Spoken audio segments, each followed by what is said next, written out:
Welcome to Crosspointe. Welcome to Crosspointe. Welcome to Crosspointe. We are an inclusive faith community seeking to live out the loving, just, and generous way of Jesus. We are participants in a long tradition that's less concerned with doctrines and dogma that demand total agreement, but a life to be lived, enjoyed, and given away to others. What unites us is a growing awareness that life is precious. That we are made by love in order to love. This community is comprised of and affirms the entire human family. Regardless of race, age, creed, physical abilities, marital or economic status, gender identity, or sexual orientation. So, if you're curious and have come to see, if you are tired and have come to rest, if you are grateful and have come to share, if you are wounded and have come to heal, if you're joyful and have come to celebrate, if you are uprooted and have come to belong, welcome home. Welcome home. Welcome home. Welcome home.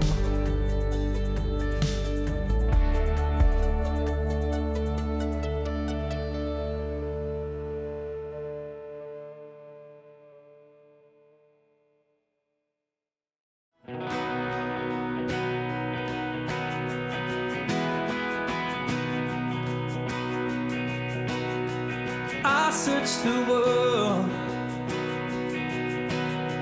it couldn't fill me. Minds empty praise and treasures that fade are never enough. When you came along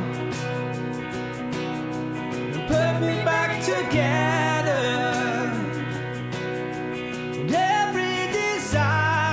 Not satisfied hearing your love. Oh, there's nothing better than you. There's nothing better than you. There's nothing is better than you.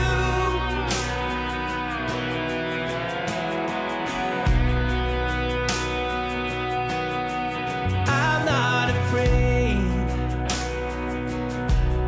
to show you my weakness, my failures and flaws. Lord, you've seen them all. You still call me friend, 'cause the God of the mountain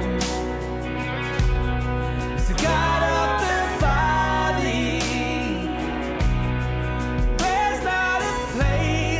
Mercy and grace will find me again. Oh, there's nothing better than you. There's nothing better than you. There's nothing is better than you.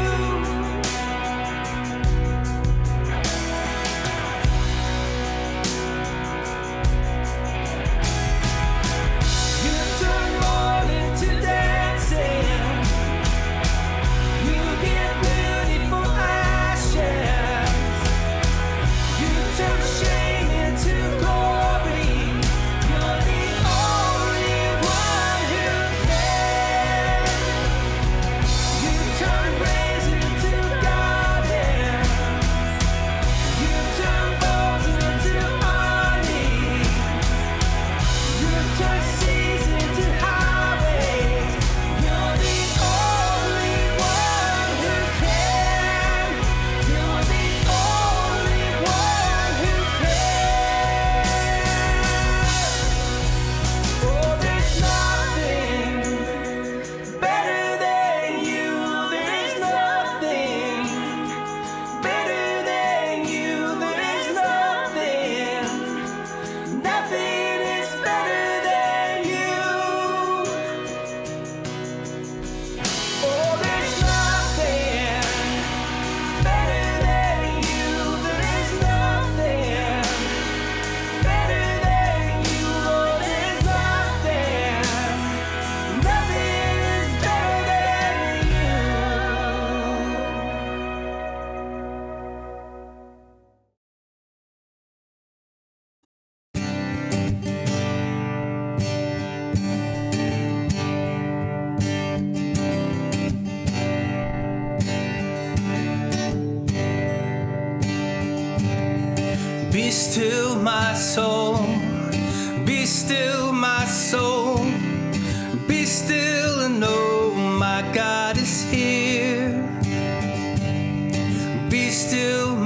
soul. Be still, my soul. Be still and know my God is here. All I need to know is this: you are a good God. The maker of heaven calls me his. You are a good God, and your heart beats in my chest. You are a good God. All that I have to do is rest. You are a good God.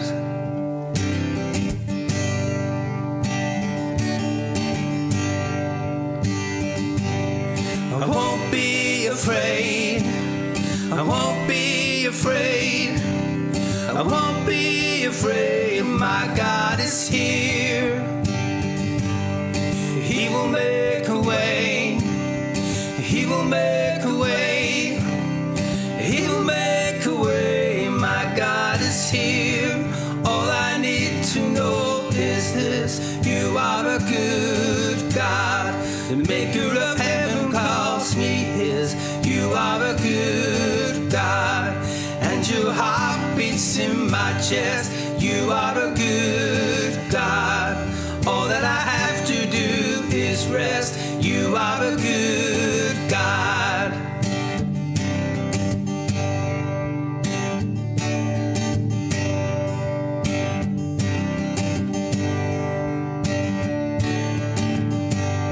You give me your eyes, you give me your heart.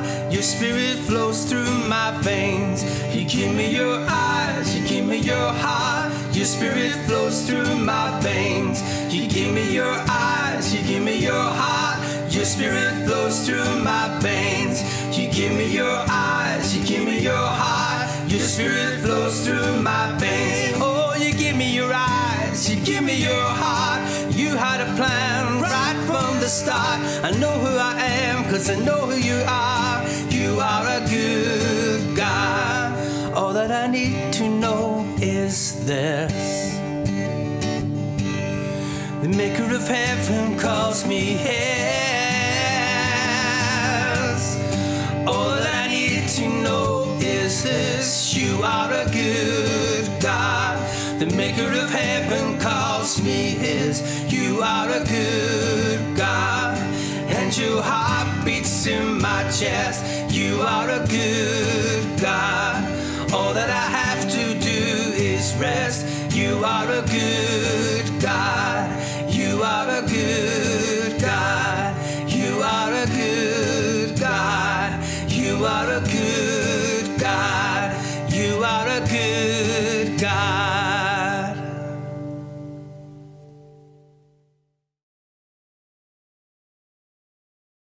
Hi, Crosspointe. There are a few things happening in and around our community that I want to make you aware of. First, as always, if you're looking for ways to partner with us financially, you can do that by going online to crosspointe.org/contribute. And there you're going to find lots of ways to give: text, recurring stocks, ongoing donations, all the things. We're grateful for every single person who contributes, because we could not do what we do without you all. It simply wouldn't happen. Second, if you're a college student or a 2024 high school graduate, or if you're a parent of one, we're getting ready to send out care packages. So if you would like your student or yourself to receive a package, we need to know your address and who you are, and you can do that by going to the website and giving us some information. If you don't have a student that age but would like to show them love and care, we're also collecting donations for these care packages. And you can find out more about this, how to sign your student up, how to donate, at our main webpage, crosspointe.org. And there's a little box at the bottom that says College Care Packages. Our Prime Timers group, our older adults, will be assembling these care packages on October 27th at their potluck. So you can find more about that event at crosspointe.org/primetimers. Next, on October 13th, after our service in person, is our next community conversation series. These are events centered around specific topics where we get to listen first and then also engage in dialogue with one another around something really important. So our October 13th topic, Jeff Chu, one of our Crosspointe teachers in residence, he will be facilitating the conversation entitled Finding Hope, Making Peace, and Forsaking Cynicism in a Politically Divided World. Much needed right now. We will be providing lunch and childcare, but we need you to register so that we know how many people we're feeding and how many kids we're watching. You can do that. You can find out more about the event at crosspointe.org/events. Next, many of you may remember a few years ago that we partnered with an organization called Rise Against Hunger to pack tens of thousands of meals for those who are hungry around the world. Many of you expressed how meaningful that was and asked if we could do it again. So we are. And October 27th, during our regular service time, so from 10 to 11:15 in person, we will be meeting at the YMCA gym to pack around 65,000 meals with Rise Against Hunger. This is an event for everyone, but if you have a child under 2 or and you feel like it might be a little too much for them or you, we will be offering childcare for kids 2 and under. This is a high energy event. It's time to not only participate in the important work of getting food to our most vulnerable people in the world, it's also a time to meet other people in our community. It is important that you register everyone in your group who's planning to attend. Basically all ages except for those who will be in childcare. And this helps Rise Against Hunger know how to set up. If you're watching online, we'll give you some options that day of how to get involved in helping others in your community. Lastly, as we likely all know, the destruction from Hurricane Helene, particularly in neighboring Western North Carolina, has been absolutely devastating. Since the storm, Crosspointe began listening to people and organizations on the ground, those already with connections to the affected areas, and we wanted to do this to determine Crosspointe's best response. So we've chosen to partner with the Food Bank of Central and Eastern North Carolina to host a drive for much needed supplies. Now, the Food Bank is a trusted organization and it has many sister food pantries that are either already distributing in the disaster areas or that have been damaged to the point where they're actually unable to distribute. And so the Food Bank is coming in to offer supplies where there's a gap. The food bank also has the means to deliver large quantities of supplies all at one time, which frees up the roads and the area for first responders and those coming in rescue efforts and rebuilding efforts. So today, Sunday, through Tuesday, October 8th, we will be collecting items at Crosspointe. Then we'll take them to the food bank that's nearby so that they can in turn deliver them to their sister pantries where the need is the greatest. So if you're not able to bring things in person and you'd still like to contribute, you're welcome to donate supplies closer to where you are because a lot of organizations are giving and collecting things that will go to North Carolina and where Helene affected the most. Alternatively, you can ship items to the church directly at the address below, and then we'll add them to the items we're taking to the Food Bank of Central and Eastern North Carolina. Another really important way to give that we keep hearing is through blood and platelet donation. So if you can't get items to us, or that's not something that you're interested in doing, you can give blood and platelets. There's a number of places to do that, depending on where you live and where you're watching from, but you can find locations to donate specifically to the Red Cross at the number below and at the website below.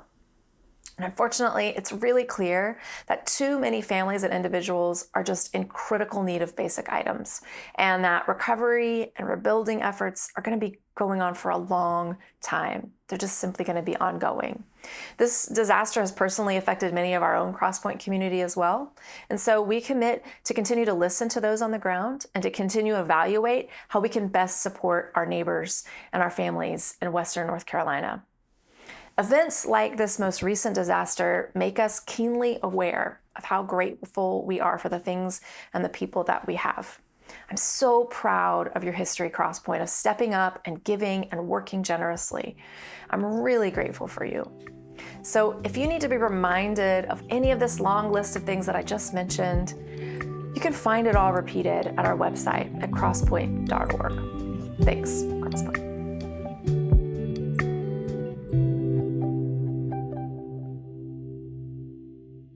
Hey, Crosspointe, really good to be with you today. One thing that's been fairly constant in my conversations with people recently is that all of our hearts, it feels like, are just trying to carry and hold what can feel like an overwhelming amount of challenging realities all at the same time.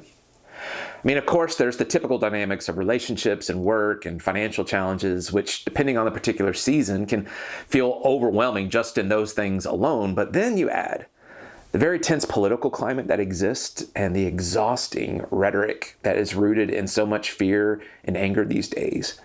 We have the devastating realities and stories and images brought on by the hurricane in our southeast region of the States. We have missiles and bombs being used to kill people in the midst of global conflicts, and many of us can find ourselves wrestling with our faith tradition, where things once felt so certain and formulaic, and where that once brought so much comfort and security. Now our faith has been evolving, pun intended, and it's been evolving in some ways, in healthy and important ways. And while our faith can feel more loving and inclusive and generous and expansive, it can also feel unsettling at times, because for some of us, there's just more unknowns than there used to be. And many of our hearts are trying to hold space and carry all these things, and it's a lot. And so today, I just want to try and offer not answers, but some guideposts for us as we try to navigate these different realities together.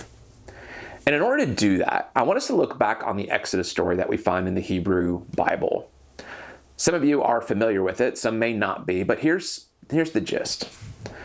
So for about 430 years, the Israelites, the Hebrew people, were enslaved in Egypt.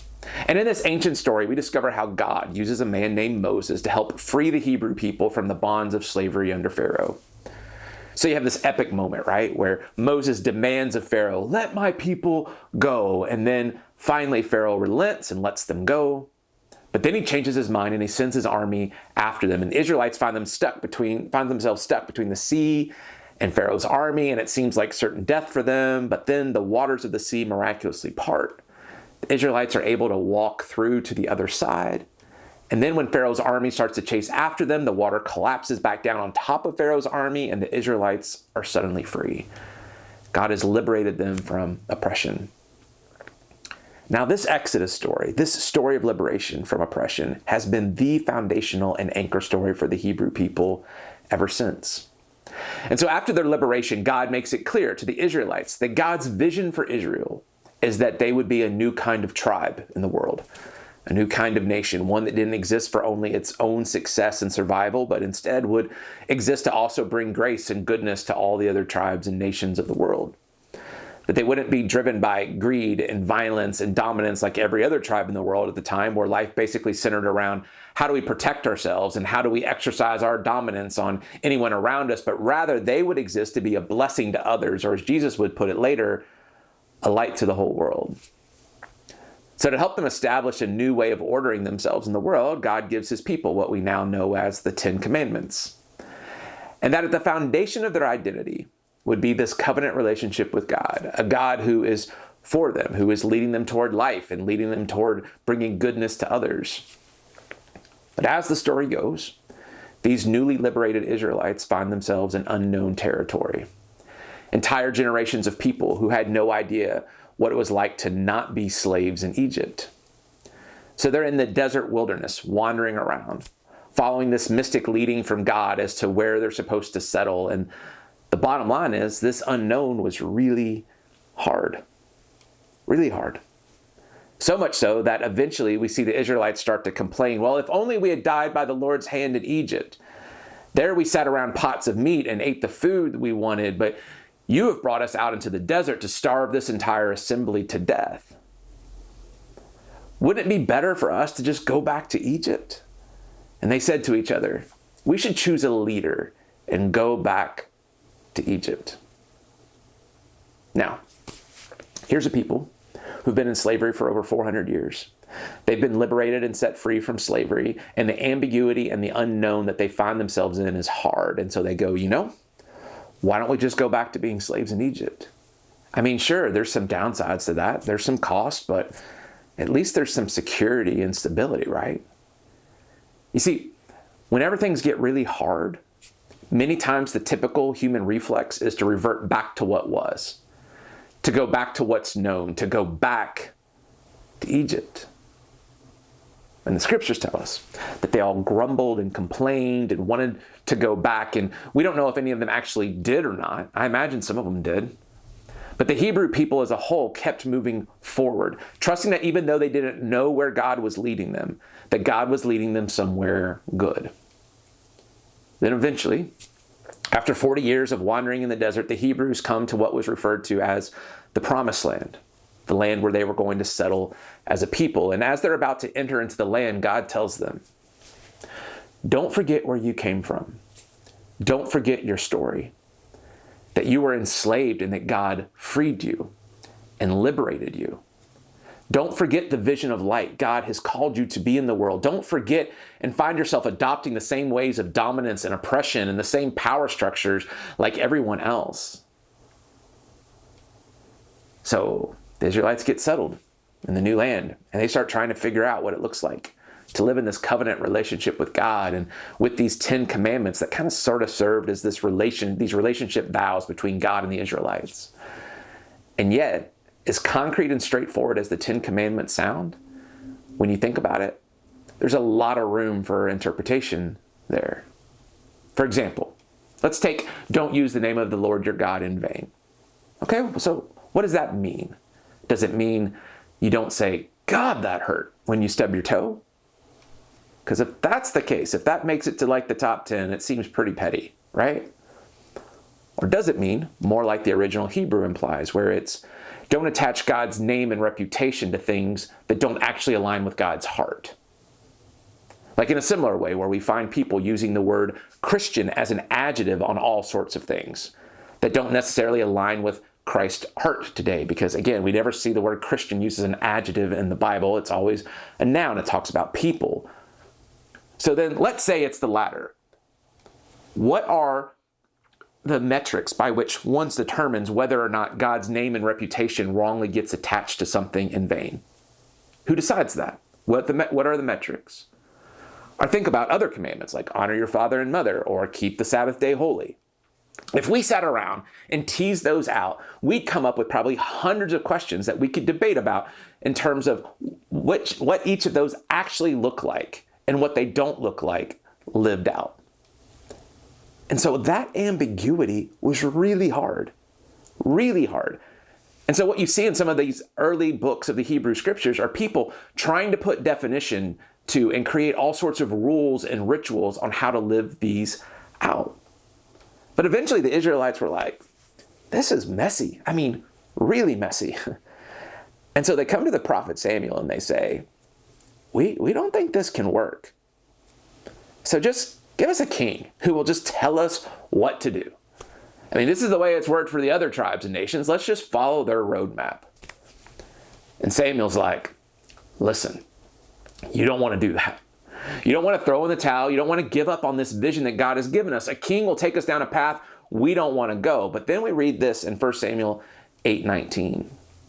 It says, but the people refused to obey the voice of Samuel, and they said, no, but there shall be a king over us, that we may be like all the nations, and that our king may judge us and go out before us and fight our battles. Just give us a king so we can be like all the other nations.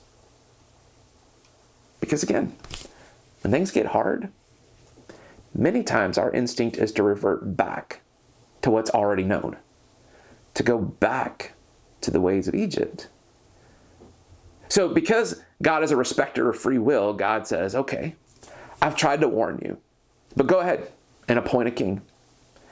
And shortly afterwards, you start to find the king of Israel slowly adopting all sorts of ways and other empires and using power in a way that God had warned them to avoid. And then, and this is important, a few kings down the line, we find a king deciding to build a temple in honor of this God who liberated their very own Hebrew people from slavery in Egypt. This God who invited them into a new kind of story to be a blessing to all people. And yet, there's this one sentence in the story that can be easily overlooked. We find it in the book of 1 Kings chapter 5, where it says this.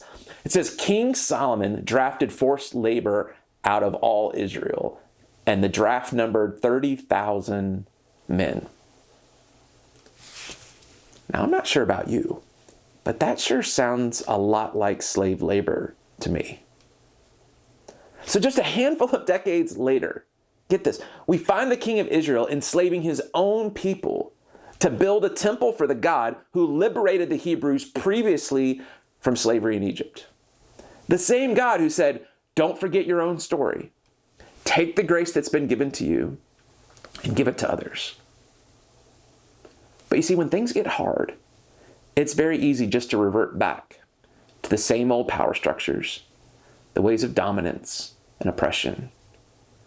Because often what's known is just preferred to what's unknown. It just is. Friends, so here's the thing. The story we're a part of, the faith tradition that we're part of, is one where God is always inviting us forward. And what's forward is almost always unknown. And that has ramifications for us in many ways. But just consider for a moment what it means for how we live out our faith and how we live out our politics. And again, I'm talking about just you and I today as people of faith and as Christ followers in the world. I'm not talking about a particular nation or a country. I'm talking about us as Christ followers and how we live this out. But how we live out our faith and politics are, in fact, not two separate things. And I want to touch on this for a moment because it does seem pretty timely, though, for those of us who live in the States right now. One of the simplest definitions I've heard of politics is that politics are how we structure our relationships with one another. And I like that. It's how we structure our relationships with one another. And so obviously then, how we live out our faith and how we live out our politics have to intertwine because how we relate to others is at the core of that. And I believe the way that God is calling us forward is for us not to be defined by partisan lines that demonize the other and always assume the worst of one another. Frankly, that's going back to a way we know doesn't work, a way that only brings death. That's us reverting back to, in this metaphor of reverting back to Egypt. It's why many of us have wanted to disassociate from the stereotyped assumptions of what it means for many people to be a person of faith and also engaged in political conversations. And the thing is, we might not understand what it looks like to move forward and to live out a faith in a politic that isn't trying to demonize the other because frankly, most of us today don't remember what something different looks like. It's what we've known most of our lives. But I'm convinced that the way forward isn't just avoiding the conversation and staying silent as people of faith.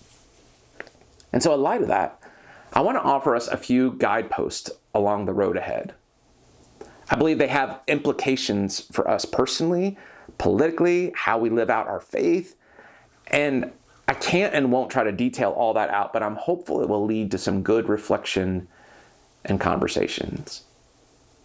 So one, I want to invite us to let's be people that listen. Friends, we have to listen to how and why people are hurting, why people are scared. We have to intentionally listen to voices of the vulnerable and marginalized in our culture and in our world, to those affected by systematic injustice.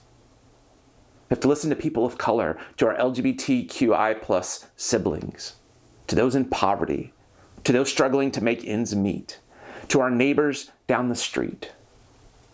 And as people immersed in one of the highest technological suburban centers in the world, we also have to listen to the millions and millions of people in rural America right now who are hurting and are scared. Now, with that said, I want to be clear about something. If people are scared and claiming they're being hurt simply because they're losing grasp on their ability to exercise the dominance or superiority over someone else, if they're scared because the benefits of white supremacy and patriarchy are being systematically threatened, it's still important to listen well, to understand if that's what's actually going on. But if that's the case, then it needs to get exposed for what it is, and it needs to be dismantled. And that's always scary. But it's necessary to move forward. But I also think there are millions of other people who are unfairly get lumped into that same group that are hurting and scared and feel unheard and that need to be listened to, that need empathy and compassion, that want to link arms to solve similar problems in our world. But everyone just keeps demonizing one another, screaming on top of one another, and never actually listening to one another. So friends, as we move forward into the unknown, I'm convinced that one of the guideposts we have to pay attention to is we have to just get better at listening. A second signpost that I want to offer is let's be people that hold the leaders we individually vote for accountable for their words and actions. Here's the thing.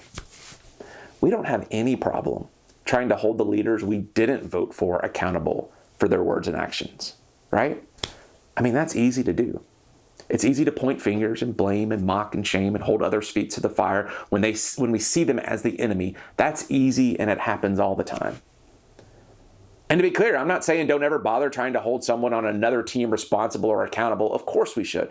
I just think there are much healthier ways than others to go about it. But of course we should. I mean, that's what a healthy system of checks and balances looks like. But again, that's not the point here. The point here is that we already do that. And we have entire organizations and media engines that do that freely and often. We have that way of Egypt down pat.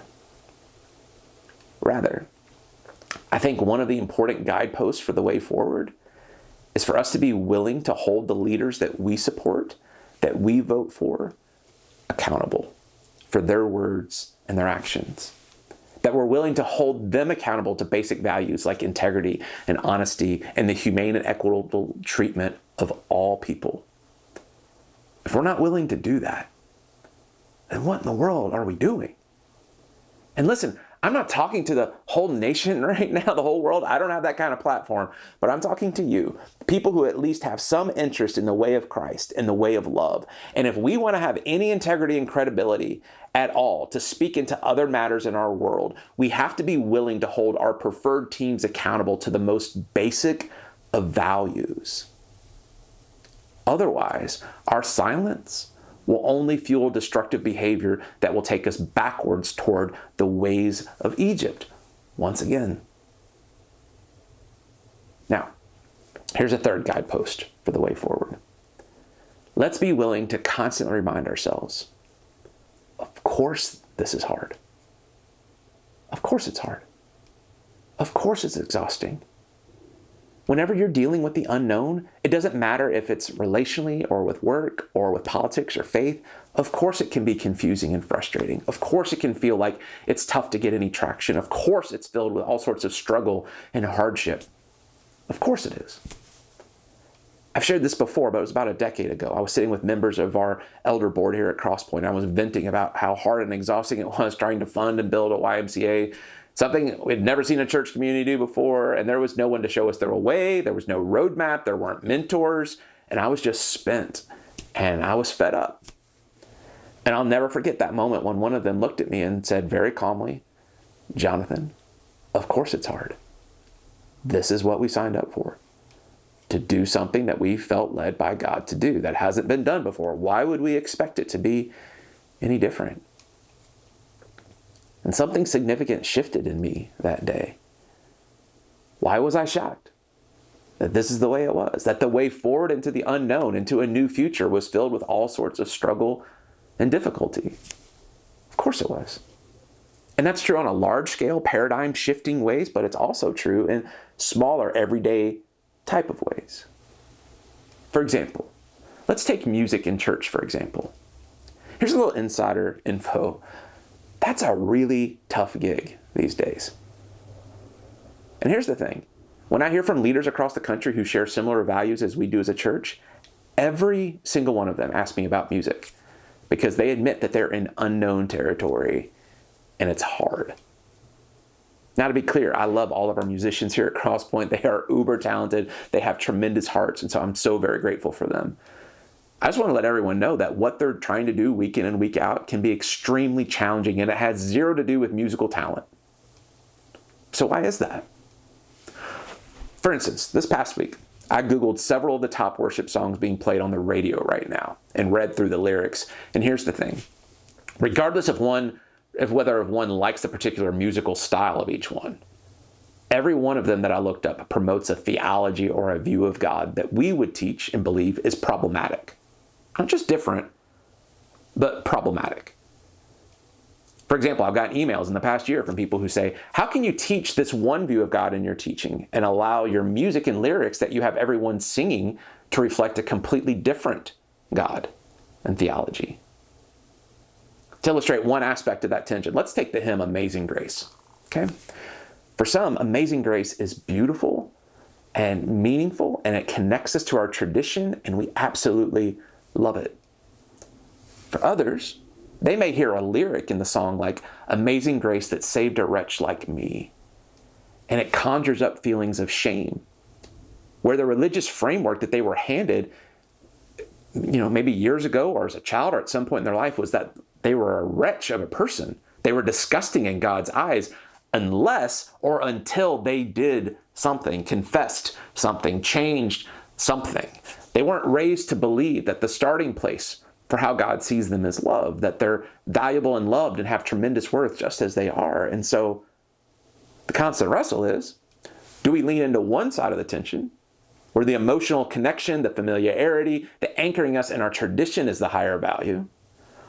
Or do we lean into the tension of, what words are we putting on people's lips and hearts that we want echoing back in their head throughout a week? And are those healthy ideas?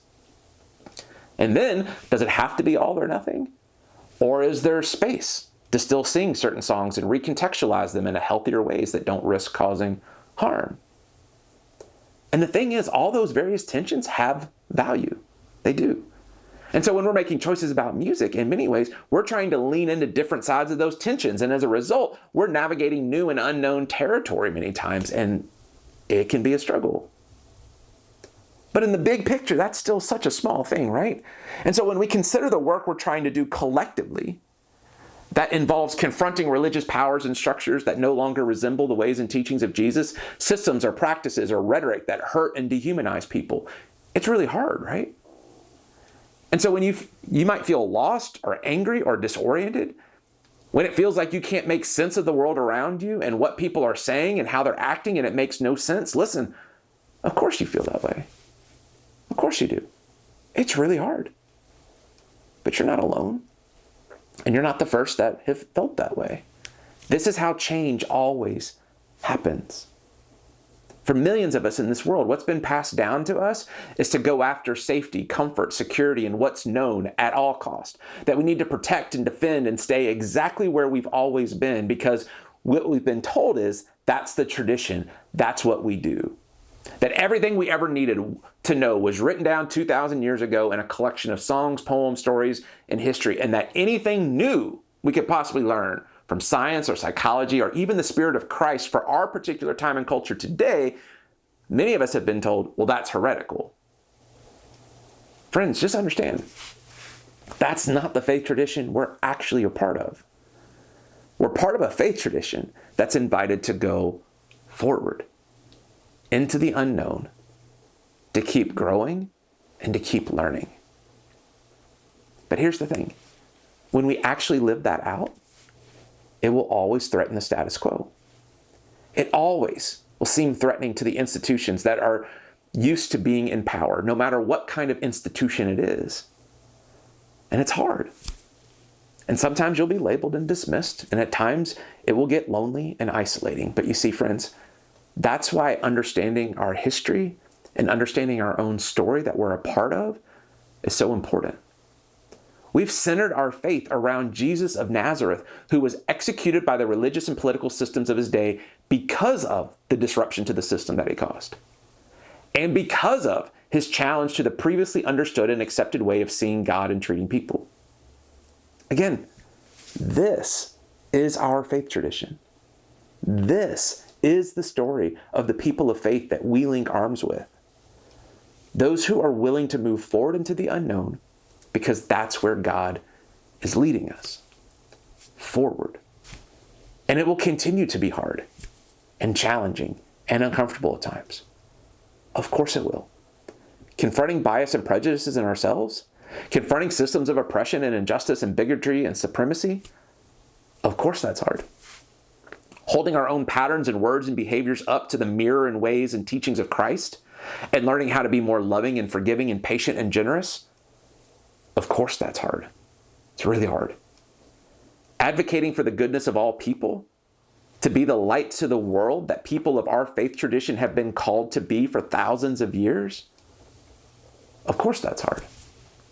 Or when we find ourselves personally at times Perhaps feeling like we may not need church anymore, or it's not meeting some of our stylistic preferences, or we think it doesn't really matter if we show up or not. Friends, I just want you to know that sometimes, sure, there can certainly be wise, healthy reasons for your own self why you don't participate during particular seasons of life.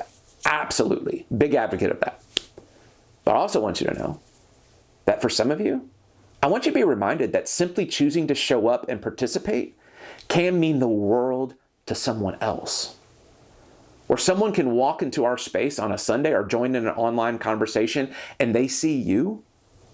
And maybe from what they've experienced in their own families or what they've seen and heard from loud voices in the news or online, they assume that people who fit your description in whatever way that applies to you, that they don't want to do anything with them. They don't want to have anything to do with them. That's their perception. And so your willingness to show up and share space, it matters a lot.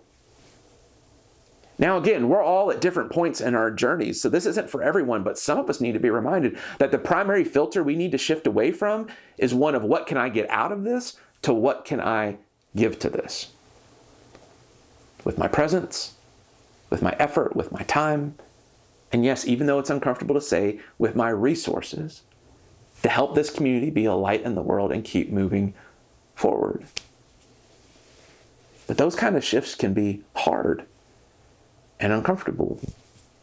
And it's tempting to just want to go back to what's familiar, to what's comfortable, to let others handle it, to avoid difficult tensions and topics, just to go back to Egypt. And I get that. Because that can be in me as well, because I like things to be easy. Of course I do. But I just want to remind us, Crosspointe, our story is forward. The Christ that we follow says that every scripture, every instruction from God, every ounce of our faith ultimately boils down to love your neighbor as yourself. But here's the thing we have to keep in mind. Just like when we think about the 10 Commandments and how many countless specific questions that those 10 Commandments raised about how to live them out, and then you take 10 and you boil it down to 1, love your neighbor as yourself. When you think about that, that requires a lot of interpretation among a community of people, because that's a ton of ambiguity. And you may not have realized this before, but that's really hard.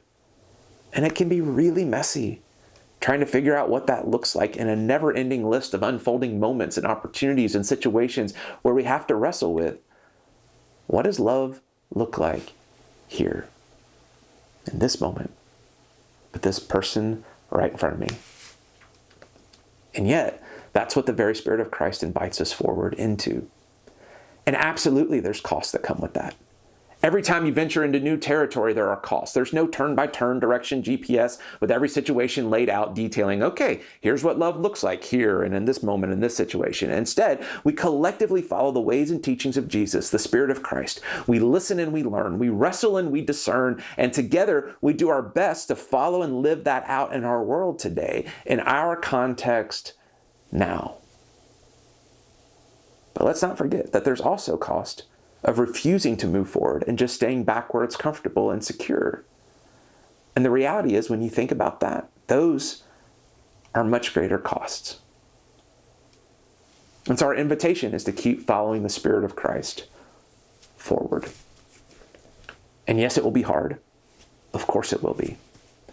Because when you choose the way of love, it's just hard. Of course it is. I'm also convinced that it's the best way to go. Now, as we wrap this up, there's just one more guidepost I want to offer you. Let's be people that practice self-care, self-compassion, and rest along the way. Your willingness to rest can be an act of love, even when it seems like the storms are raging all around you. Let's not forget that the Jesus we follow took time to rest in a boat in the middle of a raging storm. As I said up front, there are a lot of heavy things going on in our world right now, and that will only ratchet up even more, and the election here in the States gets closer and closer. And so I have no idea what all types of hard await us, but I'm not surprised that it's going to be hard. Of course it will be. It's how change happens. And so I hope that one of the guideposts along the way for all of us will be that we will take moments to rest, to laugh, to share a good meal, to walk away from the news and social media for a bit, to play games, to be present with loved ones in person and in online spaces. A while back, the Wall Street Journal released an article that says in an average NFL football game, there's only about 11 minutes of actual football played.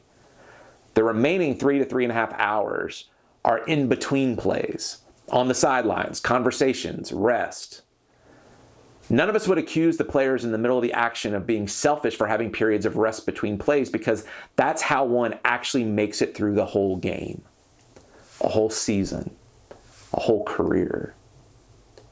And so, friends, this is a long road. So give yourself grace. Let's give each other grace. Take moments to pause and rest and take care of yourself, because the way of love is hard. And the only way to do it well and to keep moving forward is when we follow what Jesus says is the foundation of everything, to love your neighbor as yourself. And so love yourself so that we can together love our neighbors and our world shockingly well. You're loved. See you next week.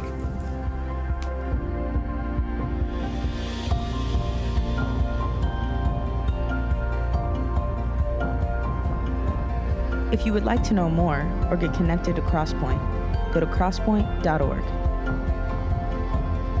If you're in need of care or assistance, go to crosspointe.org/care.